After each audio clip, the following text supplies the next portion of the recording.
मनीषा स्नातक की छात्रा है और उसकी चाहत बैंकिंग सेक्टर में जॉब पाने की है। इसलिए मनीषा अपनी तैयारी को और भी बेहतर करने के लिए कोचिंग क्लास ज्वाइन करती है। कॉलेज के बाद मनीषा कोचिंग क्लास जाती और क्लास खत्म होने के बाद अपने घर चली आती। मनीषा के कोचिंग क्लास में 2 महीने पूरे हो गए और इस दौरान उसके कुछ फ्रेंड भी बन गए थे। उन्हीं फ्रेंड में एक अभिषेक नाम का लड़का था जो दिखने में स्मार्ट था। अभिषेक पढ़ने में तेज था और वो मनीषा को पसंद करता था। लेकिन मनीषा इस बात से अनजान थी कि अभिषेक के दिल में उसके लिए प्यार है। क्लास में जब भी ग्रुप डिस्कशन होता तो अक्सर मनीषा के सवालों का जवाब अभिषेक ही देता। इस दौरान मनीषा के फैंस को यह एहसास होने लगा था कि अभिषेक मनीषा को लाइक करता है। अभिषेक अपने दिल की बात मनीषा से कहना चाहता था लेकिन कभी कहने की हिम्मत नहीं हुई। अब बैंक एग्जाम का नोटिफिकेशन आ चुका था। 3 महीने बाद एग्जाम होना था। अभिषेक को अब समझ में नहीं आ रहा था कि वो क्या करें, अपने दिल की बात बता दे या छोड़ दे।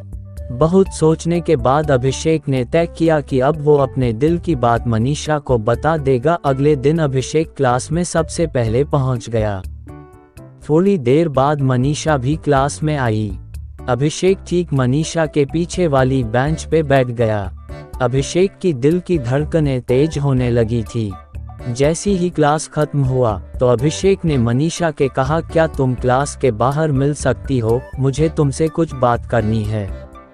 तभी थोड़ी देर के बाद मनीषा क्लास से बाहर आ गई और अभिषेक से कहा, बोलो क्या बात करनी है। अभिषेक थोड़ा हिचकिचाते हुए बोला, मनीषा तुम मुझे बहुत प्यारी लगती हो, सच कहूँ तो मुझे तुमसे प्यार हो गया है। मनीषा, अभिषेक ये तुम क्या बोल रहे हो, तुम्हें पता है ना, देखो मैं यहाँ अपने एग्जाम की तैयारी करने आई हूँ और मुझे ये सब पसंद नहीं। इतना कहकर मनीषा वहाँ से चली गई। अभिषेक घर आकर ये सोचने लगा कि कहीं उसने अपने दिल की बात बताकर गलती तो नहीं की। अभिषेक अब अपने ही बातों पर पछताने लगा। उसे समझ में नहीं आ रहा था कि अब वो क्या करें। रात भर अभिषेक मनीषा के बारे में ही साथ सोचता रहा कि वो क्या मेरे बारे में अब क्या सोचती होगी। यही सोचते सोचते अभिषेक सो गया। अगले दिन जब अभिषेक क्लास गया तो मनीषा से नजरें चुराते हुए वह सबसे पीछे वाली बेंच पर जाकर बैठ गया।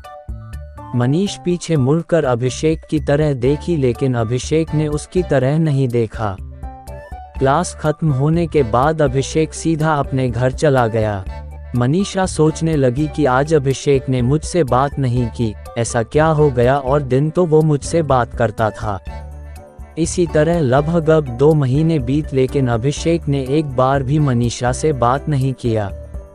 अब मनीषा से रहा नहीं गया और वो सीधा अभिषेक के सामने जाकर पूछती है कि अभिषेक तुम मुझे 2 महीने से नज़रअंदाज कर रहे हो, क्या तुम इसकी वजह बता सकते हो कि तुम ऐसा क्यों कर रहे हो। अभिषेक, मैं नहीं चाहता कि मेरी वजह से तुम्हारी तैयारी खराब हो, इसलिए मैं तुमसे दूर रहता हूँ। मनीषा, देखो जब तुम मेरे पास थे तब मुझे कोई समस्या नहीं थी, लेकिन अब तुम मुझसे दूर रहते हो तो मुझे तकलीफ हो रही है, पता नहीं ऐसा क्यों हो रहा है। अभिषेक, क्या तुम मुझसे प्यार करती हो, हाँ या ना। मनीषा, तुम मुझे अच्छे लगते हो।